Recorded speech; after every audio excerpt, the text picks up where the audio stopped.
Muy buenas, yo soy Juan Urueta, estudiante de Química Instrumental de la Universidad del Atlántico y hoy les voy a hablar sobre la espectroscopía de resonancia magnética nuclear, principalmente enfocado en el área de la parte instrumental de esta espectroscopía.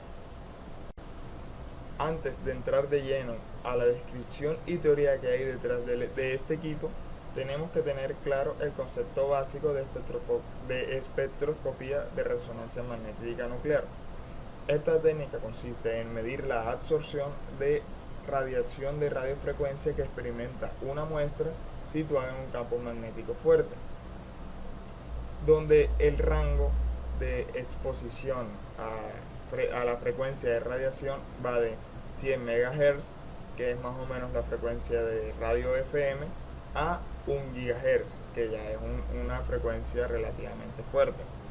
Cuando la radiación de radiofrecuencia, que es proporcionada por una parte del equipo que vamos a analizar próximamente, tiene la frecuencia indicada, los núcleos que funcionan como imanes magnéticos nucleares, por decirlo así, absorben energía y así suben del estado fundamental al estado excitado, mostrando un pico en el espectro final de RMN.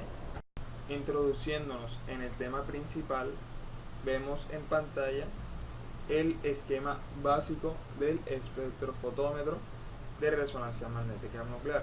Vemos que sus principales componentes es una sonda, un par de imanes, receptor, transmisor, un sistema de control y una estación de trabajo.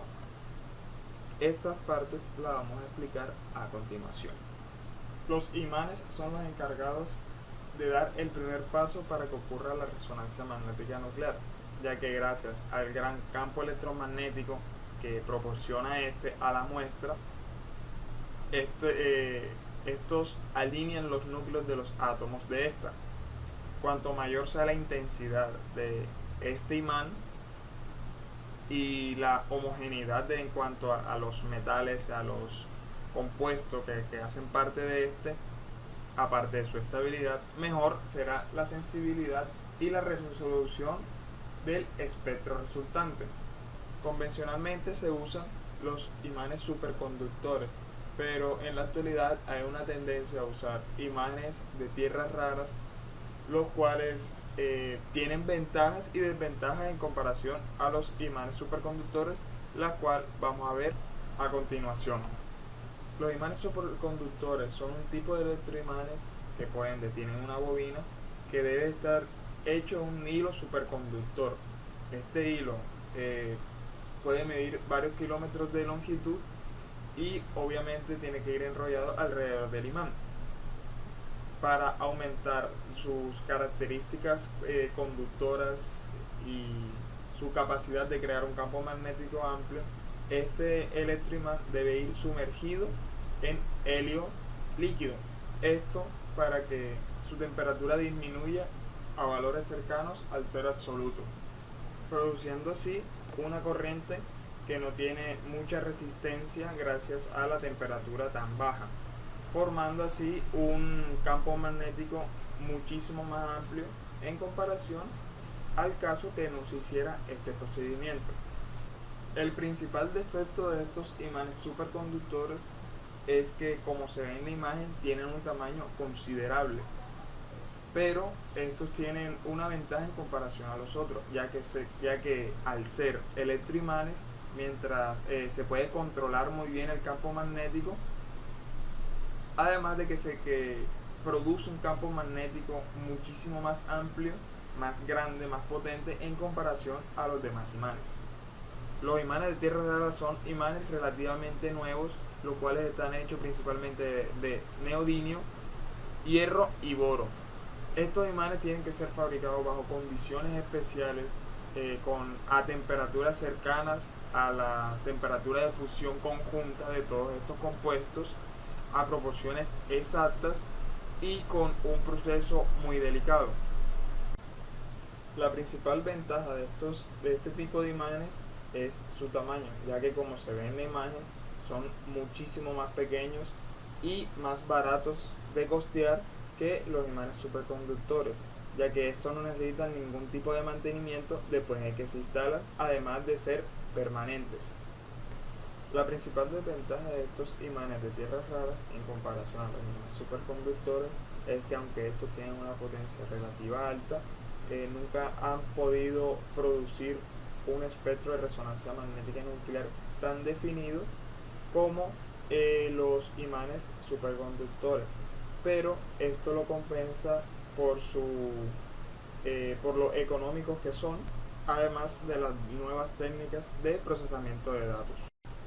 Siguiendo con los componentes que forman este tipo de espectrofotómetro, ahora seguimos con las ondas, las cuales están conformadas de la bobina, una bobina que funciona como antena receptora de las ondas electromagnéticas que producen los imanes, y de elementos mecánicos que mantienen en su sitio la muestra a analizar. La bobina es la encargada de redirigir o enfocar las ondas o el campo electromagnético que producen los imanes hacia la muestra.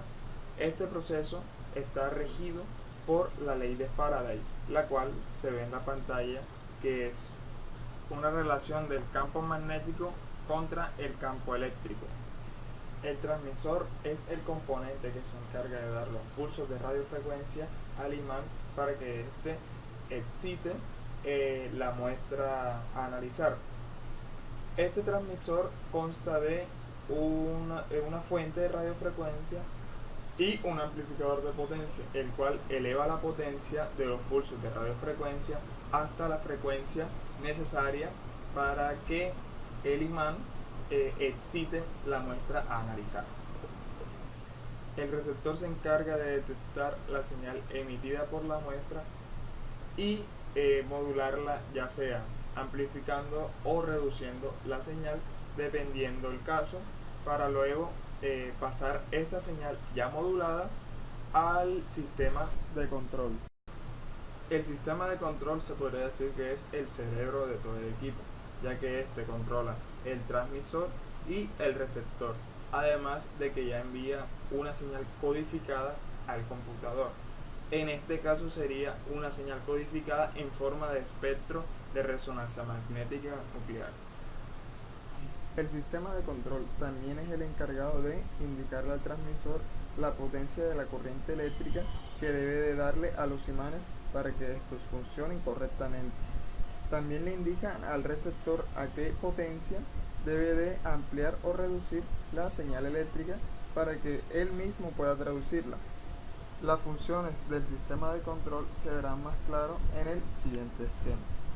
En este esquema más elaborado de espectrofotómetro de resonancia magnética nuclear, vemos de mejor manera el funcionamiento de cada componente por separado y como funcionamiento en conjunto.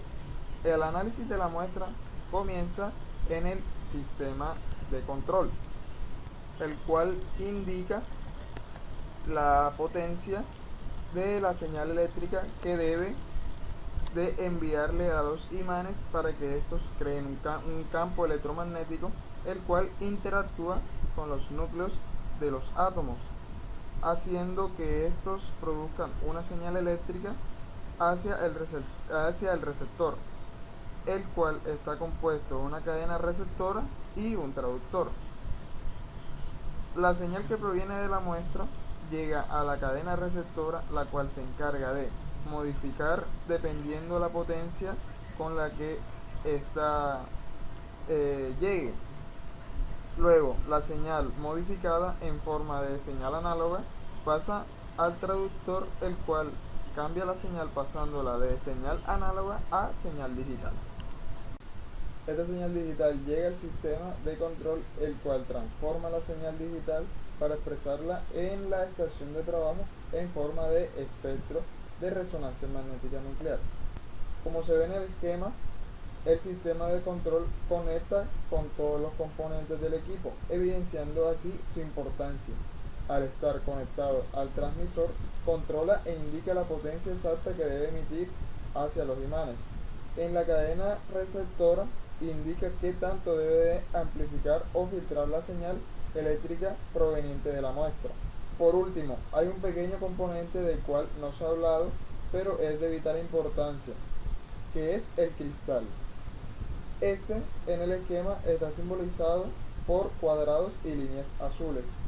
Este es el encargado de poner el timing de trabajo a cada componente.